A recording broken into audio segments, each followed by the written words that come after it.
Hi, everybody. Happy Saturday. How are you?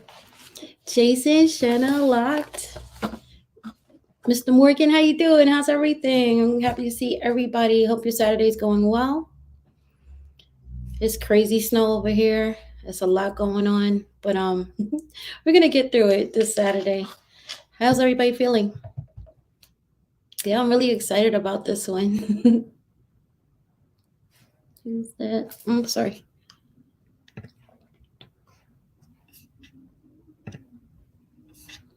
Hi, Prepper 101. How are you? Thanks for coming through. Yeah, we're gonna talk about some good stuff today. I have a guest coming on, and I hope you guys get a lot of information from him. And I'll bring him on in a few minutes. He's waiting in the back, so I'm just waiting for the room to fill up a little bit more. Hi, Mr. Copacetic. How are you? Good to see you. Can you guys hear me okay? Hey, AC. Hi, to Pimp. How you doing? Hi, Heather. How are you? Hey, Williams. Happy Saturday. Hi, Shooter. Jay the Shooter. Too many shooters. How are you? No, just starting, just starting. Hi, Hot Tub. Good to see you. Good to see you. Thank you guys for coming in. I hope you have some pen and paper and get ready to take some notes. So I'm just waiting for a few more people to come in. Thank you, Heather. Thank you. Hi, Ace. Hi, my fly family. How are you? That's right. Shout out to all the survivors getting ready for whatever. I hope everyone's doing well. I hope everybody's doing something. Hi, Erica. How are you? How's everything? I hope you're feeling better. I'm good. I'm good. Just getting prepared, keeping my sanity amongst all the crazy things that's going on in this world. Yep, yep, yep. I hope everybody is at least getting some water, some supplies. Gas prices are going crazy. I hope you have your gas tanks and you're like prepping for that and looking into alternative ways to get around so you don't have to use up that much gas. Hi, Quintavious. How are you? Q my Q.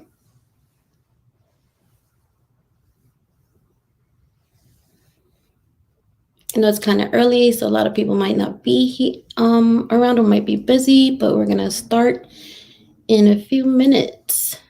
Hi, Guns. How you doing? How you doing?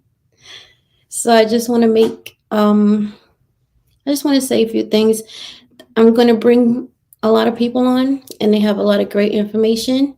Hi, prepping outside the box. Wow, thank you, thank you for coming through. How are you? That's right, train, train, train. 2AJ, how are you? Ace from BK. Let's see. Invisible Hands, how are you? Peace, peace. How you doing, King? Um, T Rich, how are you? So I'm bringing a lot of people on as I'm navigating through this YouTube thing. Going live is kind of new for me by myself. Dwayne, how are you? Fat guy with guns. Hey Zach, how you doing, babe? Um, I just want to. Hi Armel, how are you? I just want to remind everybody that a lot of content creators are putting things out there for you to learn. Go out there, sit in there, support them. A thumbs up, whatever you got to do. Subscribe to them because hi Vanita, how you doing? K1. It takes a lot to get this information. They can keep it to themselves, but they don't. They actually share it. So please be respectful to each other. Prepping is just not about preppers. You have your green community, you have your two-way community, you have husbandry, you have a lot of different communities that come together to make survival a possible thing. So please be respectful to each other. As we go on, we're going to share a lot of information with each other, and that's what you're here for the information, to learn how to survive whatever succombs, not just about a nuclear war or EMPs. There's hurricanes, there's droughts, There's so many other things that we need to be prepared for. So when we come together as a community, please be respectful to each other. Thank you. Hi Heather, how are you? If I missed anybody, I'm so sorry. I was talking. And that's about it. We're here to just learn how to survive whatever's to come. So, as a community, let's start let's start moving different than what we see on the outside, okay? You can learn you can learn something from a rock, how to sit still, right? You can learn something from a fool, how not to be a fool. So, with that being said, I'm going to check on my guests real quick and then hi regular Gunga, how can I miss you? So give me a few seconds. Let me speak to him. I'm gonna bring him on in 1 second.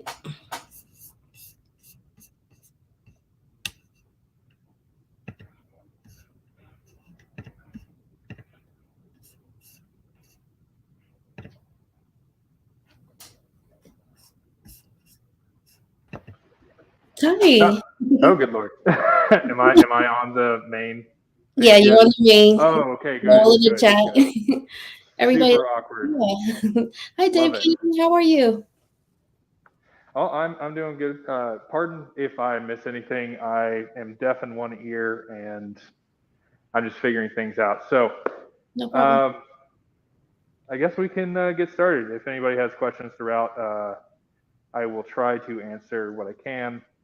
Uh, Start off, make this perfectly clear. I am not a nuclear physicist. I am not someone who is well connected to DoD. I am just a guy, just a regular guy who has literally too much time on his hands, and so all I do is this. Um, I was a medic in the military, and I got CBRN certified while I was in, and continued that training also while I was out. So, yeah, let's see what we got. Sure, give me 1 second. Can you guys hear him? Just give me a thumbs up in the chat. Oh, no, step off, how not to die. no, you're good. You're good. Hold on, I'm just trying to see if they can hear you. Just give me a thumbs up in the chat if you guys can hear him. Great, you're good to go. Okay, All sure. right. Uh-huh. So I want to start off with let's be real here. We are all prepared. We all like to be prepared. But the reality of the situation and what it is. It is extremely unlikely that we will ever see a nuclear bomb hit the United States. Just not likely. It doesn't make much tactical sense, and it doesn't make a whole lot of economic sense. If the U.S. is bombed, we're going to stop exports completely. We're going to stop imports completely. That ruins China. That ruins India. That ruins any other major economic system inside the world, which will then actually ruin Russia. It's just a no-go. The other thing is we see people refuse to push the button. So while orders may come down, back in the 80s, there was during the Cold War, there was multiple instances of, I guess, miscommunication is the best way to put it, where people were told, "Hey, push the button." Many folks didn't. Actually, nobody did, because we're still here. All right, so the other thing is, what defenses do we have against nukes? So right now we have ground-based mid-course defense, which is kind of like Israel's Iron Dome system. What happens is we track warheads as they launch, and then we actually send interceptor missiles to hit it. Now that has some problems of its own, which can be like high altitude explosions of nuclear bombs equal to EMPs. And lower altitude detonations actually don't do anything, which is what we would all prefer, but sometimes you just kind of got to do what you got to do. So with that high altitude detonation, with EMPs, let's see what's going on. So with EMPs, there are 3 stages to EMPs, and they're called E1, E2, and E3. E1 is the initial pulse. So when the nuke goes off in that high atmosphere, all that radiation ends up turning into like electromagnetic waves, and they surge into electronic devices that have circuit boards. So not anything like tube TVs or even a lot of cars will be fine. E2 is kind of like a large lightning strike. So when it hits, most things have the circuitry to be able to withstand that. The problem with E2 is it happens right after E1, and E1 knocks out all those systems completely. So that's where you get a lot of people with that cars will like die, or phones will just oversurge, your TVs, anything hooked up to main power lines, main, I guess the best way to put this is utilities would just be completely wiped, because that initial blocking would be done by the E1. And with E3, with a much slower pulse, it can last from hundreds of seconds to like a tenth of a second. It causes like a distortion within the Earth's magnetic field. Now that distortion can cause all sorts of issues like honestly electrical storms. It can even cause earthquakes. It can cause satellites to be completely moved off course and actually hurtle to the ground. So we're going to see a lot of aftermath once that E3 hits. Now, what will survive an EMP? So a lot of people, they think when an EMP hits, all electronics are gone. That's just not the case. When an EMP hits, most electronics will be okay. You're going to see a lot of utilities go down. You're going to see a lot of main systems go down because of how they're set up. But your portable electronics, like your phone and your car and even a laptop, as long as it's not plugged in, will most likely be safe from that EMP. Let's see. Do you have any questions so far? No? No. Does anybody have any questions so far? Am I going a little too fast? Can everybody hear me okay? No, you're going fine. All right. Yeah. But basically, an EMP generally attacks solid state electronics. So items functioning on an electronic circuit will probably stop working. This can take months and even years to repair. So even with your portable electronics being okay, you're not going to have them for much longer. Right. Things that will be okay, though, are solar panels. They'll take some damage. They'll take some physical damage from it, but the actual circuitry will be fine. Very obviously, non-electrical and manual appliances, and even like really old TVs. So if you have any TVs that run off of vacuum tubes, which I don't even know if most of you know what those are anymore. I mean, most people my age don't know. But those older electronics will be completely fine.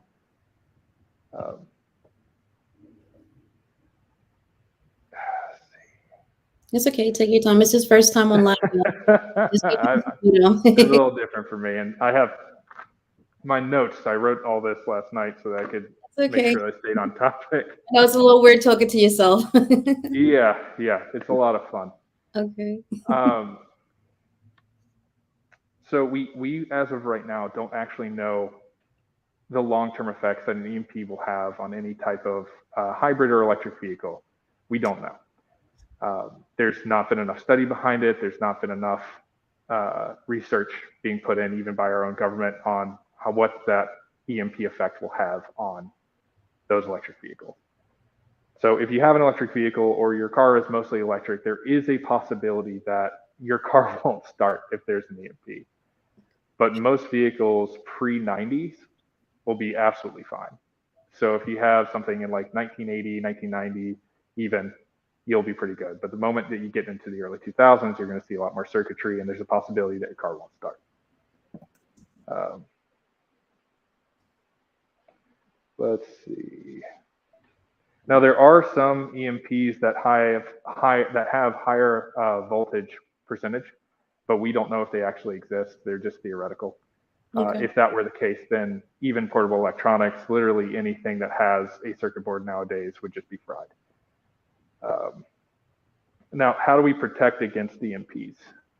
So the main thing that we can protect against, and the main thing that we can do to protect against, is have what's called a Faraday cage. Okay. Now, a Faraday cage is a small box that you put copper wire around and then put your device inside. So building a small box out of wood, and then layering the copper wire on every single side allows no signal and no electricity to actually surge into that box. Now, you can find easy DIY pages that will show you exactly what you need to do. You just simply Google Faraday box and it'll come up with 1,000 different options. Okay. If you don't like doing things yourself, you can always get what's called a Faraday bag. These bags are foil lined, they have mesh copper inside, they allow no signal to go in or out, and you can just put a few electronics in it, put it in your safe, and forget about it. Let's see. So I do have one quick question. So if people have solar panels on their roof, they're done? Is there anything? No. Okay. So those solar panels are actually going to be probably fine. Now, the batteries that those solar panels are hooked up to might get oversurged, and they would have to get new batteries. But the panels themselves will still be fine and functional. Okay, great. Now, if all else fails, if everything completely fails, and for some godforsaken reason we are hit by a nuke, and on top of that we don't respond with a nuke, and we're not just obliterated to all things. So we just have a question, sorry. Oh, what about national data centers throughout the nation? Oh, those are gone. Most likely, so those data centers, while protected in some ways, it depends on what we're talking about. So Google has some Faraday cages over their servers and allows it. So there might be some functioning things. And I know for the federal government uses Faraday cages on a lot of their equipment. But we ourselves, as a civilian populace, won't really have a whole lot of action to do. Okay. So let's see. Yeah, no, there's a myth behind the whole like sticking your phone in the microwave thing. Well, there are some microwaves that can do this. They are not good Faraday cages. It's much better to just use copper mesh, copper wire. It's super cheap. You can get it at Lowe's, Home Depot, and build the box out yourself. Okay. Yeah, it is not a solid. Tinfoil is also not a good insulator. If we look at Gladstein, is that her name? Jeffrey Epstein's girlfriend. Yeah. Okay. So when she was caught with a cell phone wrapped in tinfoil and was like multiple layers. It was like a brick about this size. She tried to make a Faraday cage around her phone so that she couldn't be tracked. Tinfoil is not good for that.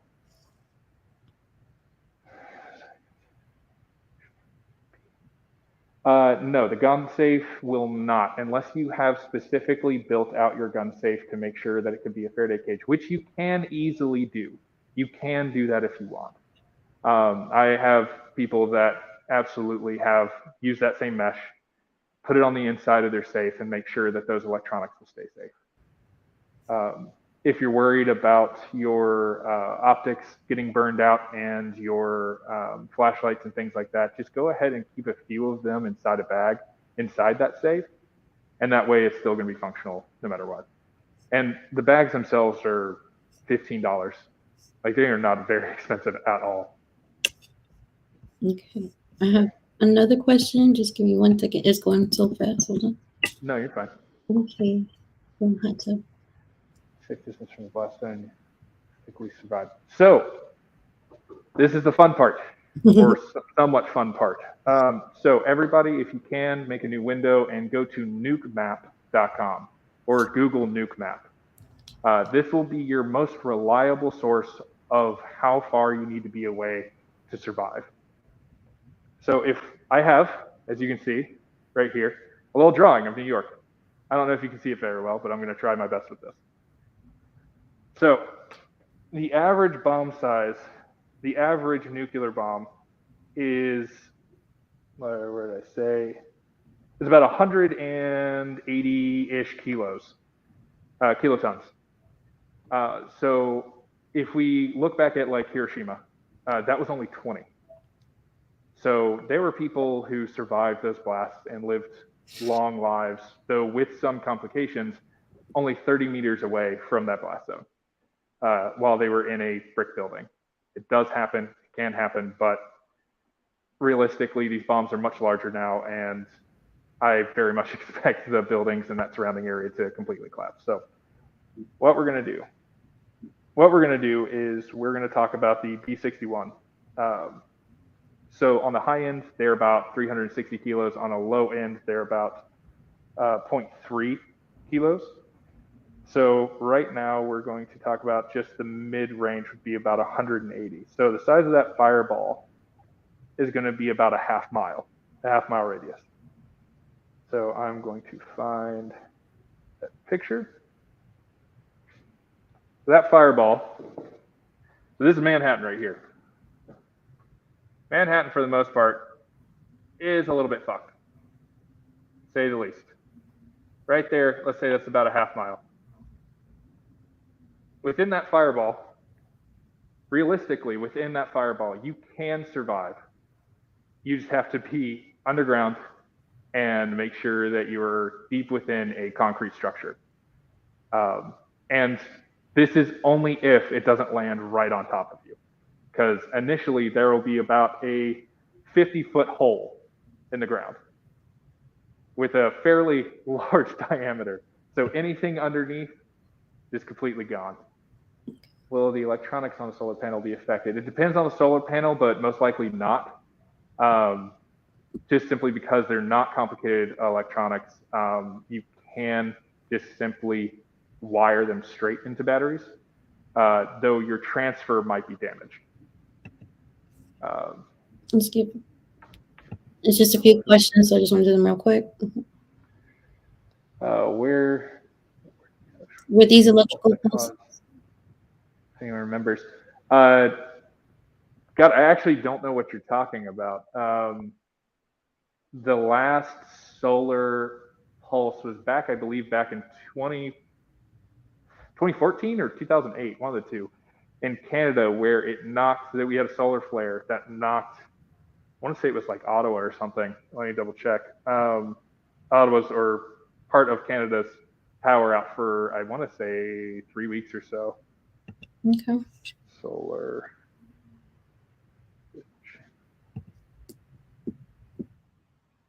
Hi, Calvin. How are you? Yeah. Hi, everybody. It was actually, no, I apologize. It was 1989, and it was in Quebec. And that's when, yeah.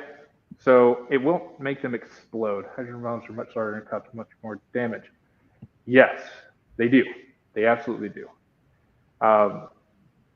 Again, it depends on what is fired at us. And again, that's the reason why I say go to Nuke Map. You can see all the different bombs. So that's also really hard. It depends. It depends on what subway station you go to. It depends on where that subway station is and how close it is to the surface. That radiation, that blast can go into the tunnels. The best place to be is in the basement of a concrete building near zero windows. So this part of Manhattan is basically gone. You're not going to see many buildings there. You're not going to see many things just standing. It's going to look a lot like Hiroshima, except for the damage is going to be actually a little bit more, especially with the 180 kiloton. Because again, Big Boy was only 20. Now, past that, we're going to see the radiological impact, which will be about a little over 1.5 miles. No, that's not a question. Don't worry about it. Okay. You're doing great for your first live. Don't worry about it. Take your time. Really figuring it out. All right. So that radiation, that's going to be about 500 reams, which is a lethal dose. That's kind of history blackout 3 weeks. Yes. So about 1.5 miles, a little over 1.5 miles. It's like 1.67 for this 180 kiloton bomb. Right outside of this, we're going to see a massive amount of radiation that if you're outside, you will get full dose. It is extremely unlikely that you will survive. It takes about a month for radiation poisoning to completely kill you. Are there any audible concussions with EMPs? No, not necessarily. Depends on where you are when the blast actually goes off. If you're directly under, it is possible that you will hear, but the effects of an EMP can actually stretch thousands of miles. So it's very possible that one day it'll just happen and you won't hear shit. Okay. So for about 1.5 miles outside the initial blast zone, you're going to see a huge amount of radiation. And that radiation, which is called REMS, which is Ridgentone Equivalent Man. It's a unit of radiation dosage applied to humans specifically. It's lethal in about a month, and 15% of those survivals that actually survive. So if you, for some reason, survive this, 15% of those people who do survive will die within 3 months. It's not a fun way to go, and I do suggest looking up what radiation poisoning looks like. The first signs and symptoms of having too much radiation are vomiting and migraines. You can feel weak, have a hard time focusing. Mm-hmm. Is Pepto B post-nuke vomiting? No. What you need to do is you just need to get out. Get as far away and inside as quickly as possible. EMP blast. Right or wrong, my question. Sorry, I'm not really understanding the question. I apologize. Yeah, I don't get it.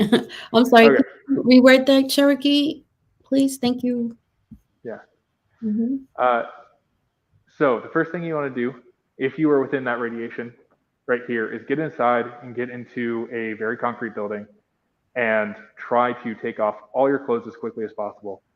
And if you have access to a shower or you have access to a sink and hot water and soap, just go ahead and rinse and get all that off of your body as quickly as possible. You don't want to hesitate. You don't want to take your time. You just want to rip that shit off and get as clean as possible. This will reduce the amount of radiation that you're taking in about 80%, if not 90%. So with that being said, you can, if you don't have access to shower or water, you can also use these super great biodegradable wipes right here, or use bottled water and soap, or just literally any type of water you can find and just get everything off your body. Now, for the ladies, do not use conditioner. When you shower, if you're trying to get away from radiation, don't use conditioner. The chemical properties within conditioner actually hold radiation in your hair, which will then rot you from the inside out. That's super fun. Now, past that, EMP blast zone, yes, it is. It is not necessarily likely that you will hear it because the altitude of which the bomb will have to go off will be in the vacuum of space. I'm sorry, that was no, you're good. He actually said from the sky. From the sky. So for an EMP to be created, it has to be in the upper atmosphere. Otherwise, in the lower atmosphere, the radiation dissipates quickly enough to where we actually don't see any effect whatsoever. And it doesn't change how the bomb explodes, so you're not going to get an EMP blast from low altitude blasts. So that's the main thing. Okay. Now, outside of this fun little circle, we'll have the moderate blast damage. A moderate blast damage will actually reach, surprisingly enough, it'll reach even into like Hoboken, New Jersey. Is that Hoboken? No, that's not Hoboken. That is Weehawken. Weehawken. If you're from New Jersey, you know how to say it. Just correct me. I'm not going to try. So this moderate blast damage actually go outside of New York into New Jersey, and we're going to see it a little bit go into Brooklyn. It even can reach up into the Bronx. And this area, what you'll see is a lot of structural damage to buildings. So buildings can withstand a certain amount of pressure. At 5 psi, that overpressure you're going to see a lot of buildings collapse. So while you might be safe from the radiation, you have to understand the building that you pick is going to be extremely important. So finding commercial buildings especially, try to stay away from residential buildings. Try to find buildings that don't have a whole lot of glass. These buildings will protect you the most from the initial blast, the radiation itself, and the moderate damage zone. These commercial buildings are built to a higher standard than residential buildings, so they are least likely to collapse. But it is still very possible. So understand that while you might be safe from radiation, you might die from the building falling on top of you. Another thing that I almost forgot to miss is when the nuke goes off, and if you are far enough away, which can be up to about 10 miles, do not look at the light. Don't do it. While it doesn't cook your eyes, it will make you temporarily blind. And so it can cause other issues like not being able to see debris or not being able to see a car come into you. Crops from meat after the blast. So for how long? So it is smart to not eat any crops for a while. So on this, wild animals will eat whatever, and then they'll get irradiated. So anytime something eats something with radiation, it passes that radiation onto its own system, which then can pass radiation onto you. So it doesn't really matter what you do there. Really important, any crops that are exposed to the fallout after, which can be for miles, mind you, will not be edible. You will get radiation poisoning, and this can last for decades. My best suggestion is to make sure that you have a greenhouse or something that you can keep soil in for a little while and build up boxes and start making your own garden. But the soil itself will be, to put it any other way, will be kind of fucked for decades. And if the water table gets irradiated, it can be even longer. So you just have to be very aware of where that fallout is going to be. And also you can actually see on nukes maps where that fallout is most likely to go. Mm-hmm. Yeah, it's a gas explosion, run away. One more question about, we're talking about the animals now, so if we have a lot of people in the green community. Yes. Can you answer that question as far as deals with? So when it comes to your animals, your specific animals, so the fallout is going to be most important. All that does, so what fallout is when the bomb hits the ground and causes a massive explosion. So let's just draw this out. So right here, just say this is the bomb. Pardon my terrible, terrible drawing. When it explodes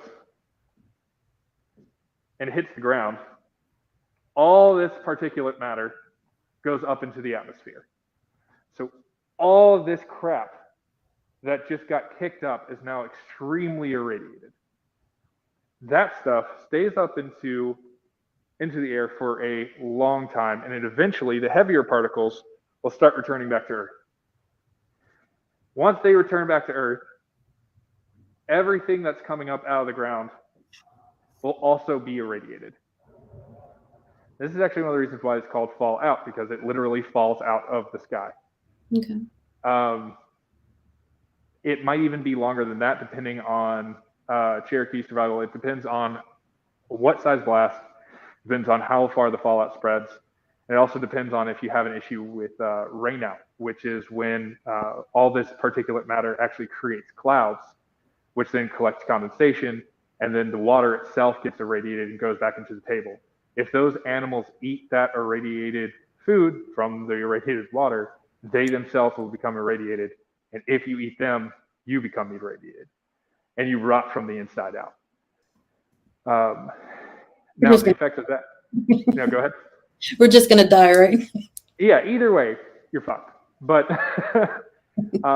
there are ways to mitigate this. So if you are able to find a shelter for your animals, that'll be great. If you can keep your food storage within, as long as you're not within like the green zone of the irradiation, as long as you're not doing that, most things will be fine. the main thing with these animals is you have to watch out for fallout. So you're going to have to control your animals a lot more, and specifically on how they eat or what they eat.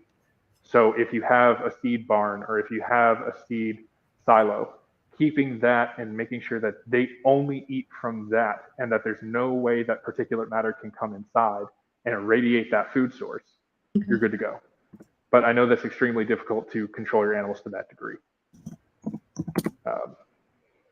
So we talked about the moderate blast damage.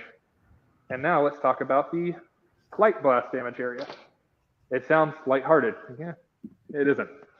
So that blast damage can actually go out to, let's see, can actually go out 3.5 miles. So 3.5 miles outside of the initial blast zone. And now we're starting to look at like most of Brooklyn. We're going to see a lot of the Bronx, a lot of the Queens, and significant amounts into New Jersey over here. So within that blast zone, while you might not be irradiated, and you most likely won't be, you can still see bridges fall. You can still see residentials fall. Why were new? Actually, they were created as a deterrent. That's the main thing. Is they were created as a way to end a war that was going to end anyways. And it's horrific that they keep on getting created, but it's just the reality of life. Okay. So this area, you'll still see bridges fall. You'll still see residential buildings fall. And the big thing is you'll see overpressure, about 1 PSI overpressure, that will bust in windows. So while I'm sitting here completely fine, if a nuke were to go off and I was within its light pressure area, it's very likely these would blow in and cut me to itty bitty bits. And I would die from bleeding out. That's not a question, don't worry. Okay. Yeah. So that's the big thing is if you're in that area here, big thing is you want to try to stay away from windows. You want to try to stay in your basement or try to stay in an open area because it is least likely that you'll be messed with. Now, with these bombs, after about an hour of a surface burst, the center area right here, right where we'll just say Manhattan, is about 30 grays per hour. Now, to put that into context, grays is an amount of radiation that we all receive. It's like background radiation almost. But we receive it over the course of a year. And we receive about 30 over the course of a year. This is per hour. You'll end up getting extremely sick. Your body will start to rot, and you will eventually get, after a matter of maybe about an hour, 2 hours, radiation poisoning. So that is this thing, but it's not anywhere near as bad as it initially is. So after about 24 hours, we have negated about 80% of the radiological material in this area. So after about 24 hours, this area will be somewhat safe to travel through. Yes, you will still get irradiated. Yes, you can still get sick, but it's a lot safer than it was. After about 72 hours, we're down to about 90 to 95%. Kind of. So, I mean, radiation sickness does cause cause delusions. It does make you delirious. It can cause you to have skin lesions and loss of touch. In reference to The Walking Dead, a lot of people saw reports of people kind of like that after Hiroshima, but it was just people who were delirious and having a hard time. So after 72 hours, this green area will be fairly safe to move through. So from there, you'll be able to actually, if you're not crushed by buildings, if you're not trapped inside, you should be able to move to a much safer spot further outside the city.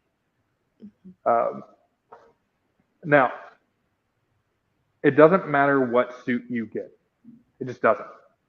Gamma radiation and radiation alpha and beta all go through suits. So you will be irradiated with any type of CBRN suit you get. There's no way of stopping that. Now, what CBRN suits are really made for is for the fallout. So once that gamma radiation has dispersed and it's just irradiated particles in the air, these CBRN suits actually come in very handy because they can be decontaminated multiple times and reused over and over again. Some will have a 6-use max, others will have multiple, like hundreds. It depends on what suits you get and where you get them from. This is a surplus suit from the 80s. This right here will help a lot. It will make sure that there is no actual radiological material on you, and will also keep you from getting any chemical burns or anything like that if there was an explosion close to a chemical plant or if there was something else released, to say the least. These will help you then, but don't think that, oh, I have a CBRN suit. Oh, I'm in MOP 4. I can go outside when it's 24 hours and not worry at all. That's just simply not the case. Okay. Let's see, where else was I? So we already did the light blast damage. So I do have a question. Shoot. When you have those suits and you're entering back into your home or wherever it is that you're staying, your decontamination area, should that be on the outside of your door? And then how do you go? You should have multiple layers of decontamination. If you can set that up, that is much preferred. And it also depends on where the fallout is. So what the military does is we have about 6 or 7. No, yeah, go ahead. Exposure. And even a true radiation suit does not actually block gamma radiation. It blocks chemical radiation. So it helps make sure that you don't get irradiated through chemical splashes or through anything like that. But true gamma radiation, like with the elephant foot in Chernobyl, it doesn't matter what suit you have. You are getting irradiated. And it's not going to be a fun time for anybody. Okay. They do. So you can find Tyvek suits in kid sizes. Mirror Safety actually has gas masks for kids, as well as carrying cases for infants. If you look up Israeli child gas masks, Israel has perfected that from back in the 80s when they were going through a lot of chemical warfare. They just did a really great job making civilian gas masks. You can find kids stuff, you can find adults, you can find literally anything you would need for that. Okay. No, so you don't, when you use these and they're done, throw them away and get them as far away from you as possible. The moment that you burn them, those particles are still irradiated. So they will go back up into the air and you'll still receive radiation from them. So just put them in a plastic bag and throw them as far away from you as possible. And at that point, it's kind of like, who cares? The whole goal was to just not die first. Yes.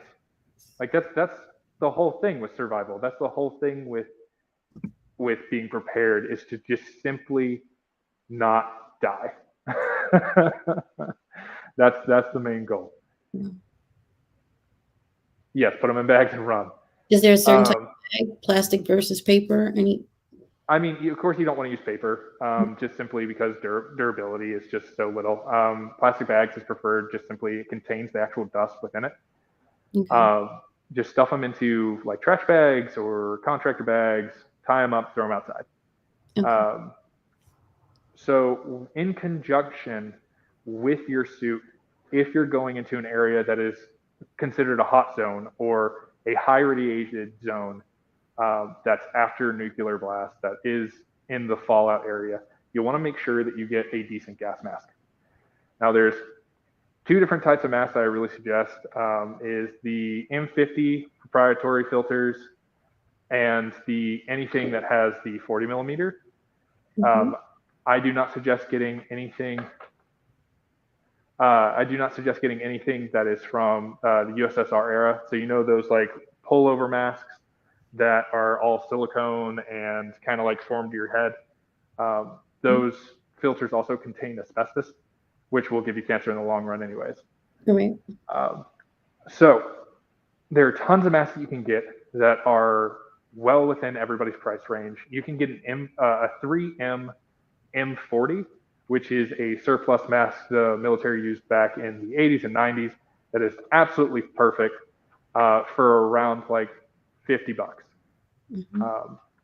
And as long as you put a decent filter on there, like the NBC 77 from Mirror Safety, you are good to go. Though I will say you do have to get the second skin for it, which is a secondary inside layer inside the mask. While modern day gas masks kind of have this layer, I'm going to get a little bit closer so you can take a look. Okay. So while modern gas masks have this layer built in nowadays, right here, see this type of rubber? Those older masks don't. They are hard lined and require a second skin to make sure that it's completely sealed against the face. Okay. Fellas, you cannot have a beard and wear a gas mask. I don't care what anyone says. I don't care what person's like, oh, I can absolutely do that. Oh, I just gel my beard. No, you just can't. You will breathe in stuff. You will die. And you spray on the irradiated suit and neutralize. So you can just simply wash them. Like if you have the ability to wash, it's insane what just soap and water can do. Soap and water will absolutely clear up an amazing amount of things for you. It'll de-irradiate you. It'll allow you to get away from the irradiation. It'll allow you to reuse clothes. Just make sure you do it in a proper way and make sure that it doesn't dust things up. If you are going to wash these, make sure you're wearing a mask at the same time so you're not breathing anything in. And make sure that you shower afterwards to make sure that anything that came off these suits is no longer on you. So what you're looking for in a decent mask is a 4 or 5 point harness that it is this CBRN certified rubber right here that accepts either proprietary Avon filters like these or accepts 40 millimeter filters like this. So how you check to see if those filters are actually NBC certified, because you can have nuclear, biological, chemical certified filters, and you can have just biological, chemical, and riot agent filters. Most of the time, you will see a filter, and I will draw it up here. So you'll see a filter. As you can tell, I'm a really good artist. You'll see a filter, and on the sides of it, it'll have these bands. And these bands will tell you exactly what that filter is for. And you can find really, really easy information online and just look up color-coded NBC filters. Okay. And it'll give you a list of what the colors mean, how long those filters will specifically last, and what the breathability is in them. Okay. So, is there any early warning systems?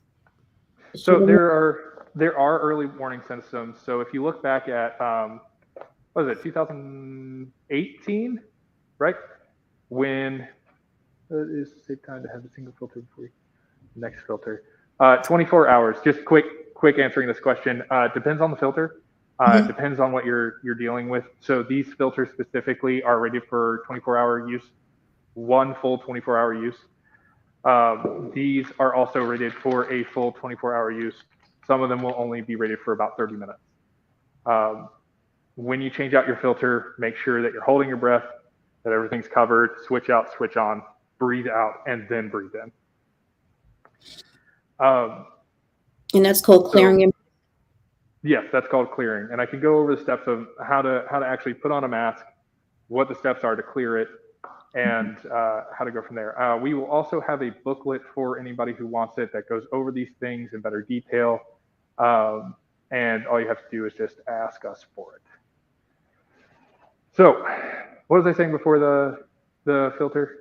Early warning systems. Yes. So, back in 2018 or 2017, I can't remember the exact date, but we had a mishap with the early warning system in Hawaii, where everyone was notified of an incoming ballistic missile. That do not rely on that, because the thing is, they only had 12 minutes to figure out what they needed to do. The whole point of these early warning systems are just to give you enough time to get inside and get as safe as possible and not to run. They don't want to cause mass panic. They don't want to cause anarchy by warning everyone too early, which in my opinion is a little fucked up. But that's just our government, and I have plenty of opinions on that. I think we all do. Yeah. Otherwise, we wouldn't be preparing as much as we are. Right. So the early warning systems are there. Just understand that you're probably going to get about 15 to tops 30 minutes of an advanced warning before something were to hit.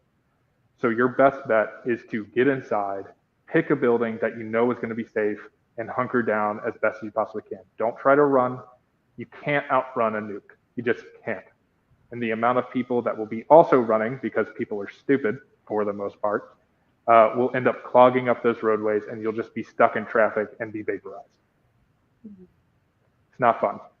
Great. Nobody wants to die that way. I don't think so. No. So, past this, the steps for decontamination, or actually no, let's go on to the nuclear fallout. So we already did that. That will depend on the bomb. So again, fallout will really depend on the bomb. If it was airburst or if it hit the ground. If it is a ground burst device, you're going to see a lot more fallout. I was. I'm all over the place, so I apologize for this. Okay. It's the first live, guys. Be patient. Thank you, though. Thanks, AB, for the reminder. So I'll go over this real quick about the fallout, and then I'll jump back to decontamination. So if it's airburst, you're going to have a lot less fallout. You're going to have a lot less debris that gets kicked back up into the atmosphere. If it's ground burst, you're going to see a lot more. With that being said, we're not going to really know what it's going to be until we see the actual crater. And a majority of us are not going to be able to see the crater because, let's be real here, it's probably going to hit one of 6 cities. And I'm nowhere near any of those cities. Some of you might be in New York, some of you might be in Houston or San Francisco. That is a much higher chance that you'll see it, but those of us in the countryside, not going to be our business. So back to decontamination steps, because we talked a little bit about it and I jumped to another subject and I'm jumping back here. So what the military does is they set up a series of tents. And we can do the same. You can find these portable tents, kind of like picnic tents on Amazon for like $20. You set up about 4 different stages. You have your group or whoever you're with scrub the outside of your body with soap and water, usually using either those deck brushes that you can get that's on a pole, because you want to stay as far away from these folks as possible. And anybody actually working on you needs to also be wearing one of these. At a very minimum, you absolutely have to be wearing a mask if you're going to be working on somebody who's been through contamination. At the maximum, you would probably want to do threat level 4, not 4, just simply because then you can just simply wipe down your outer suit and then go on. But that first station will be to get all the particulate matter off that person as much as possible. The next station will be an undressing. So it's going to be buddy de-dressing, where you help them take off the tape around their gloves, you help them remove the jacket first, and then remove the gloves on top of that, and then help them remove the pants. They go on to the next station and get scrubbed again, but this time with different brushes, different soap, different water, and then they get dried off and into new clothing in that last station. This whole process might change depending on how often you're going into those contaminated areas, how often you see there to be contaminated water, or if you're really, really close to the bomb site itself, like you're not going to want to go out that often. Okay. You're going to want to try to stay inside. You're going to want to try to stay as far away from any type of radiated material as possible, just because simply the chance of you getting sick are extremely high. And because none of us have these really nice Teflon suits or Tyvek suits, the chance of something getting in between, like a crack where you didn't tape well enough, or you breathing in because the seal isn't right on your mask, it's just so high that you just want to stay away. You just want to stay away as much as possible. So with decontamination of your mask and everything, it's really simple. Mask is kind of the last thing that you want to take off. You get hot soapy water and wipe around the skin, wipe around the mask, try to keep it down low and it's dripping forward rather than on you. Thank you for putting that up, Carbon. You're welcome.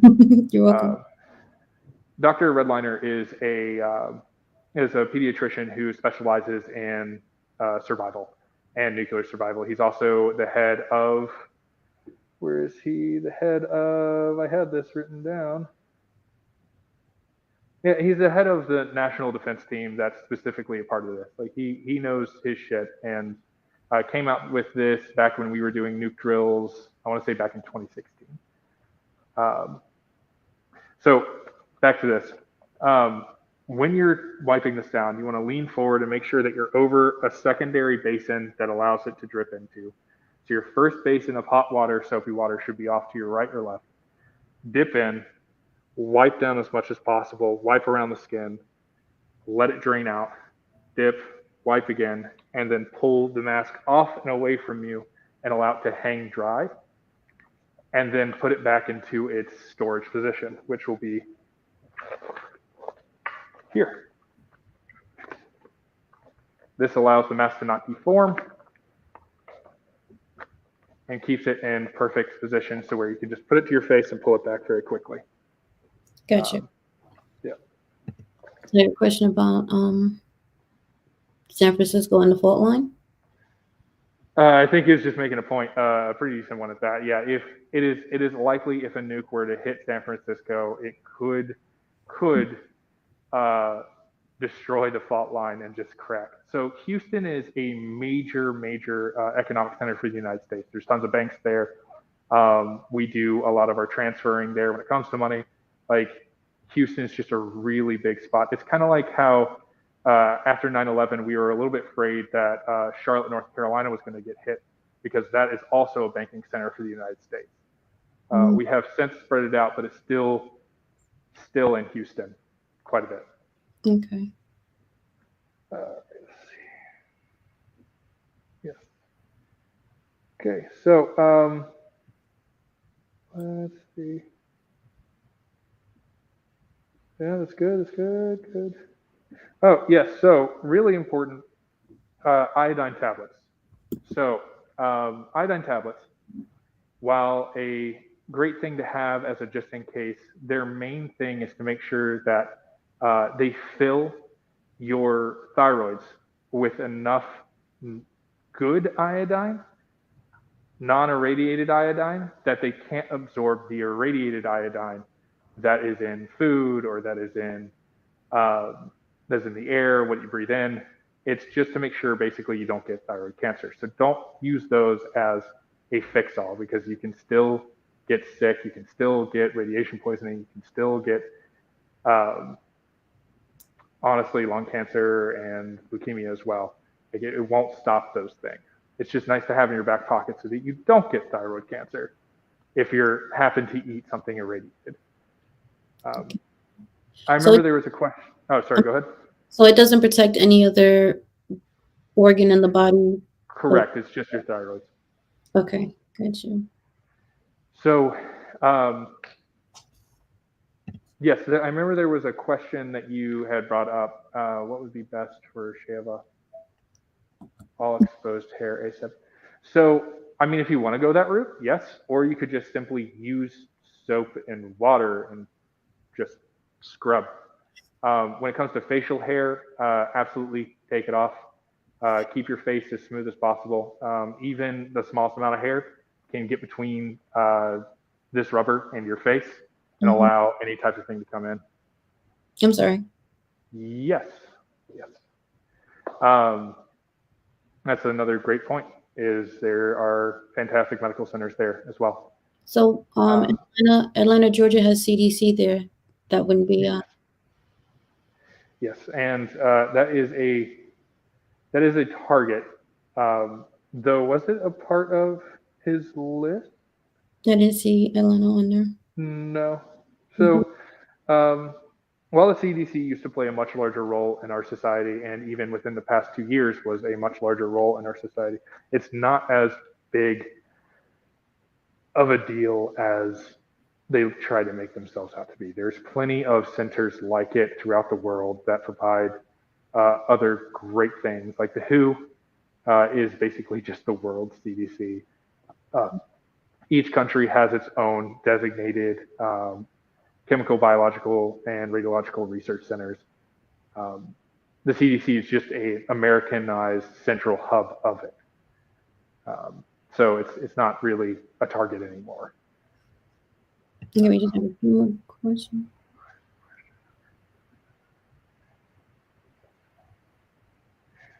Yes, actually. Well, it depends on the building. Let me rephrase that. It depends on the building. If you're looking at just bricks, no. If you're looking at a solid concrete structure that is fairly large, because you want distance between you and the walls, yes, they would be perfectly fine. And one more.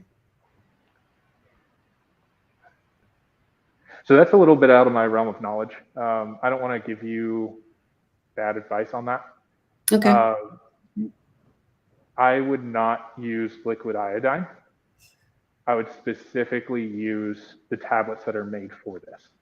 And I also believe that liquid iodine is a very different chemical because it's not iodine.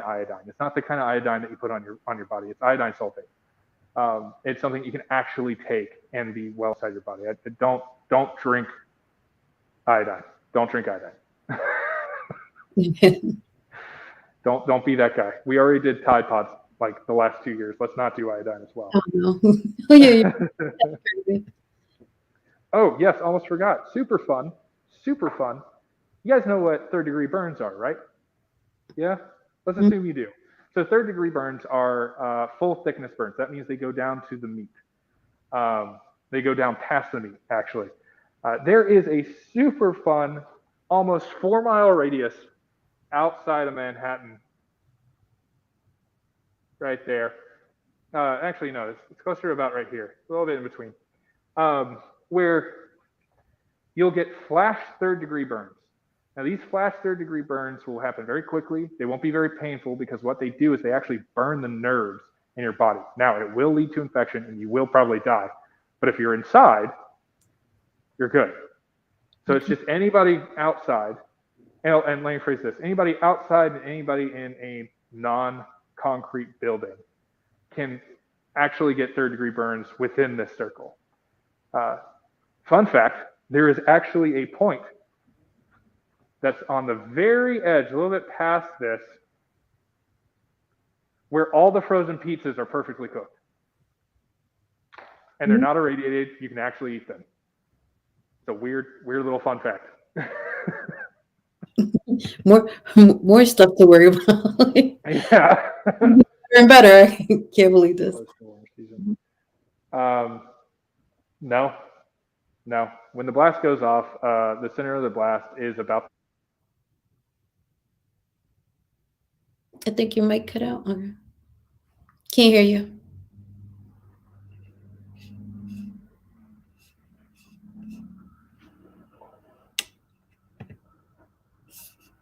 Let me see.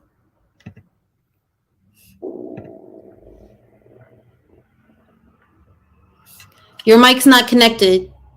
Your mic is not connected. Is it connected now? Yes. Mm-hmm. Fantastic. Okay. And it's connected now. Good. Mm-hmm. Everyone, my wife. Hi, Miss Shaw. Yeah, let me turn you up just a little bit too, because I can barely hear you. Okay. There you go. Let me try now. Can you? Yep. Okay, Mm-hmm. fantastic. Holy shit, that's loud. Boop. All right, did a little bit too far. So let's see. Effects of the blast were during the cold season. So it just straight doesn't matter. The initial blast, this specific fireball right here, it will be about the same temperature as the inside of the sun. Cold weather, warm weather, it straight up does not matter. It will be hot enough to where it'll just burn everything. Yeah, there's not a whole lot that Mother Nature can do against it. Any other questions for me? Let's see, one more. More concerned with their own current admin. Who should move? I mean, honestly, man, or woman, or person, I don't know who you are. All I see is big chap. There are enough fail-safes within our country that is extremely unlikely to happen.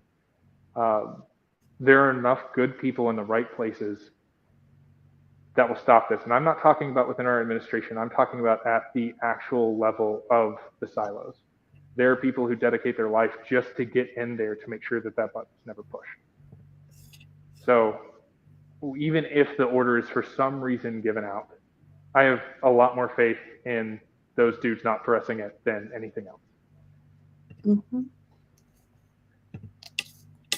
Lacerations. How can you treat burns and lacerations? Are you talking about third degree burns, so full thickness burns?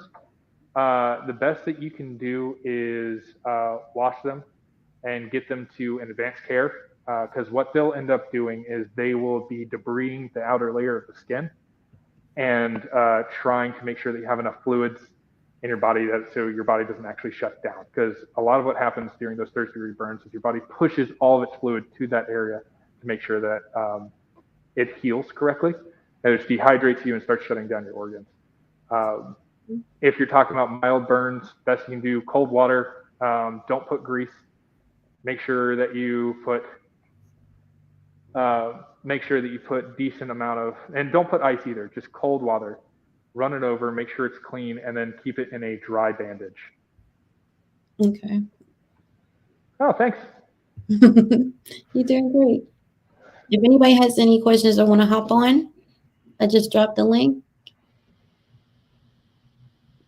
Yeah. So I know there's a lot of preppers inside here. There's a lot of 2A community and green community. So if somebody wanted to have you come on and share it on their page so more people can get to know it, would you want me to just send them the information or? Yeah. So this booklet, I sent it to Carbon Q, so she has access to it and can email it to whoever she would like. You can also DM me on my Instagram, and I can do my best to send it out to you as well. Okay. Do you have an email that they can contact you as well? It's better if you just go to my DMs. Oh, you did ask me about rifles and stuff. Do you want me to talk about that still? Yes, please. Mm-hmm. Okay, so some of you that are on here that don't know much about guns or do know quite a bit, and I'm just going over the basic. Oh wait, there's a question. So again, probably not, because those animals will end up eating grass or eating other animals that have also eaten irradiated material. So for a while, for a few years, like up to 5 years, you can't really eat many wild animals. What's up, brother? How you doing? Not much. I've been agreeing with you on a lot of stuff. I was going to ask you a question. Shoot. This is just everybody here in the chat can also try to answer it. What area do you think, if Russia or China does strike, which main area do you think they would go for? And what would be the cheapest way of doing it? All right, this is, again, I am no DoD expert. I'm not somebody in the know. This is just my own personal opinion. The best and easiest way to do this without causing global nuclear destruction or even starting an even larger war is to do it by precise terrorist attacks. So if we were to use like either a dirty bomb or a briefcase bomb that Russia has absolutely developed, and placing it into a large metropolitan area, the area that doesn't have a whole lot of land use, that's only meant for people, and detonating it there, that would cause a lot of economic struggle within the United States. It would disrupt a ton of imports as well as exports. It would cripple us significantly.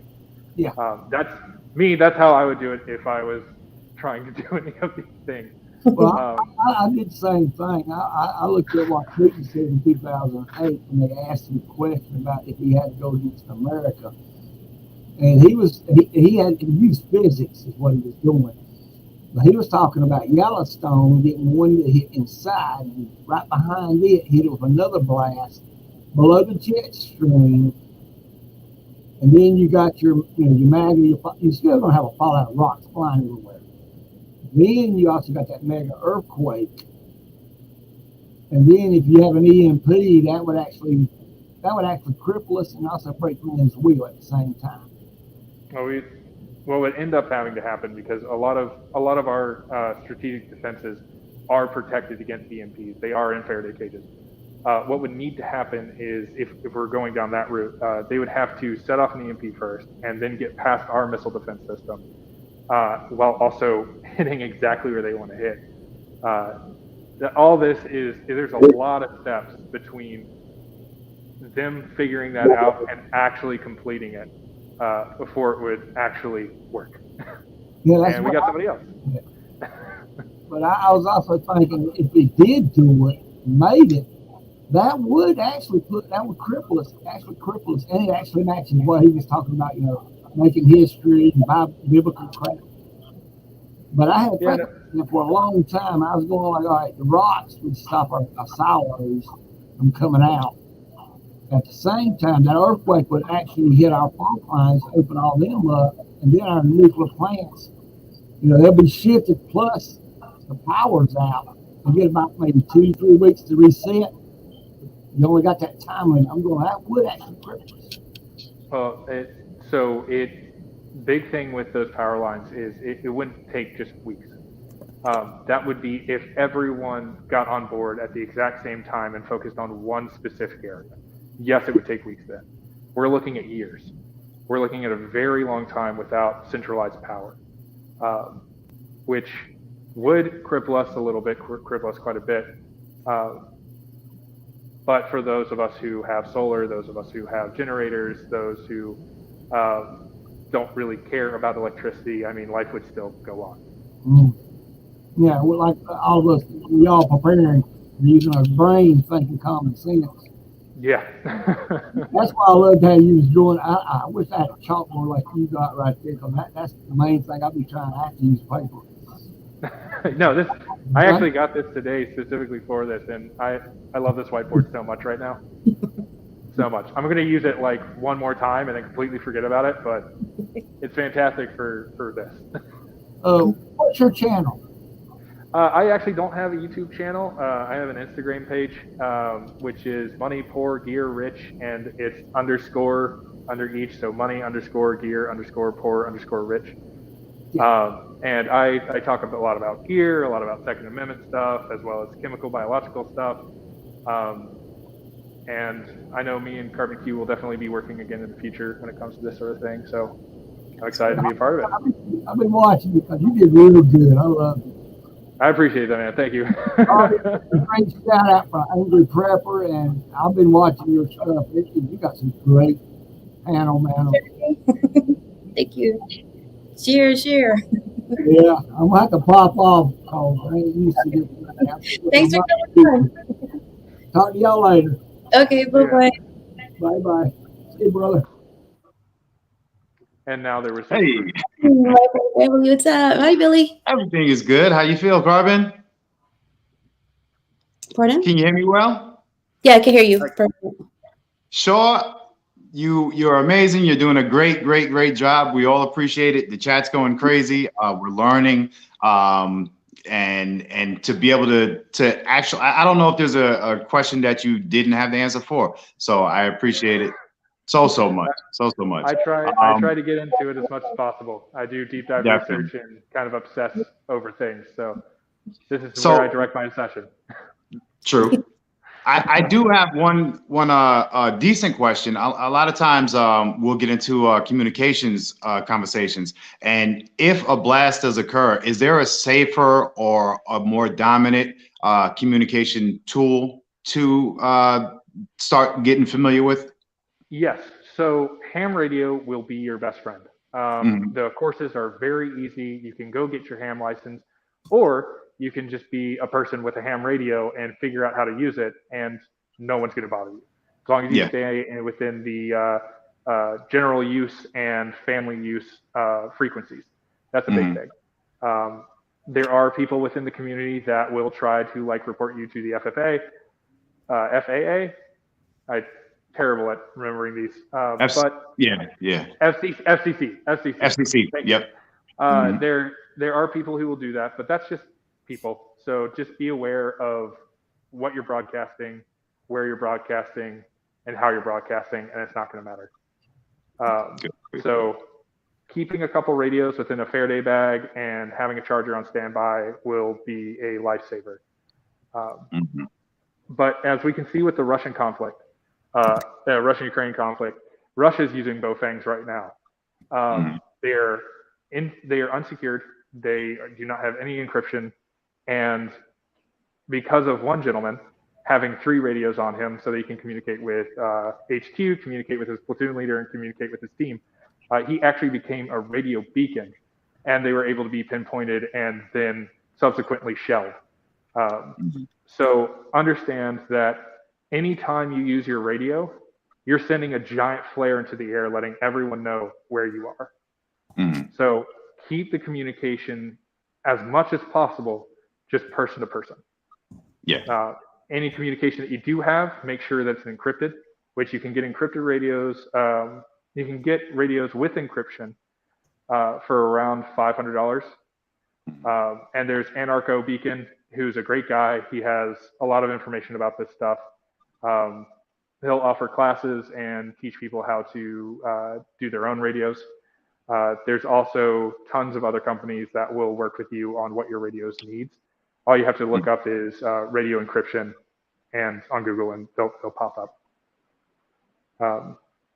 Now, cell phones and stuff will still work for a while. Back after 2001, after we did all the Patriot Act stuff, part of that was actually upgrading our cell towers and allowing them to have generators. Those will last about 3 weeks tops, before they actually cut out. You will have shitty reception, but it will work. So you would be able to text, you would be able to call, you'd be able to do certain things before the power completely shut out of them. Very good. And then there's finally there's satellite communicators. What's really cool is a lot of companies, if you call and ask them about this, they just say, hey, in case of a complete and total shutdown of everything, we will keep your satellite subscription going. So it doesn't matter how long society is quote unquote collapsed, you'll have communication and you'll have contact. Now, these are very expensive, very expensive. The phone itself is usually around $300-400 plus. And then the subscription is about $100 to $200 a month for about 20 or 30 minutes of connection. So while you have access, you're going to pay a very pretty penny for it initially. And then if all society breaks down, then it's free, and that's whatever. But initially, it will be very expensive. Very good. Now, may I ask you, the examples I used, are you a New Yorker? No. I have family up there. My wife's family is up there, and so I take a lot of considerations in my prepping and how I live my life surrounding that area. But I'm kind of in the middle of nowhere for the most part. That's all right. Me too. Yeah. Come on, Carbon.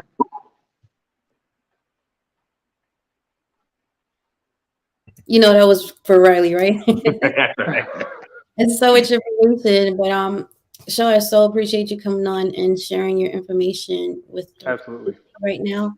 There's a lot going on. Hopefully, people are paying attention. And I did put my email in the chat in case somebody else wanted you to come on and speak to this on their live, because there's so many people that we have to reach.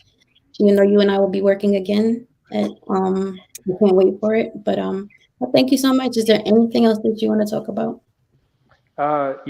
The firearm question. We got off topic on that. Yeah. So normal platforms. What you'll find most commonly inside the United States: AR-15s and Glocks. Those are the two most common weapons that you will find inside the United States. Specifically, either the Glock 17 or the Glock 19. Those two weapons are extremely common. They accept the same magazines. Parts are prolific. You can find them literally anywhere, and you can pay like $350, $400 for a used one, $400 to $500 for a new one. Things outside of that you can also use. Am I allowed to show firearms on this page? No. No? Okay. You can't touch it. So if you cut your screen off and lay out in front of you, yeah, you'll be okay, but you can't touch it. I won't bring it up. So other thing that's very common inside the United States is the AK-47. That 7.62 by 3.9 platform is everywhere inside the United States, though ammo will be a little bit harder to find, especially with how the current administration did an import ban months and months and months before any of this actually happened. So ammo is starting to get pricey for all of us, and then all of a sudden that just made it skyrocket. Okay. Oh, that's lovely. Mm-hmm. If anybody has any other questions, I'm happy to answer any of them. I don't think so. Everybody's speaking. What would you deem a decent, say, a stash of either 5.56 or 9mm? How many rounds is like, I don't want to touch this in case? So that's all personal preference. And someone did actually bring this up. Tactical Glock Boy, thank you for correcting me. Yes, Glock 17 does not accept 19. 19 does accept Glock 17. So my personal preference is I like to have about 1,000 rounds of ammunition that is just, I do not touch. I actually end up having a lot more just because I am very careful about how I shoot, where I shoot, and what I do for. And yeah, it's just literally all personal preference. I go a little bit higher. What is with the mask? So I work with multiple companies so in my regular life, my normal job is a lot cuter than this. And I am featured on their page as their head photographer. And they have asked me very politely just to say, hey, hide your identity as much as possible.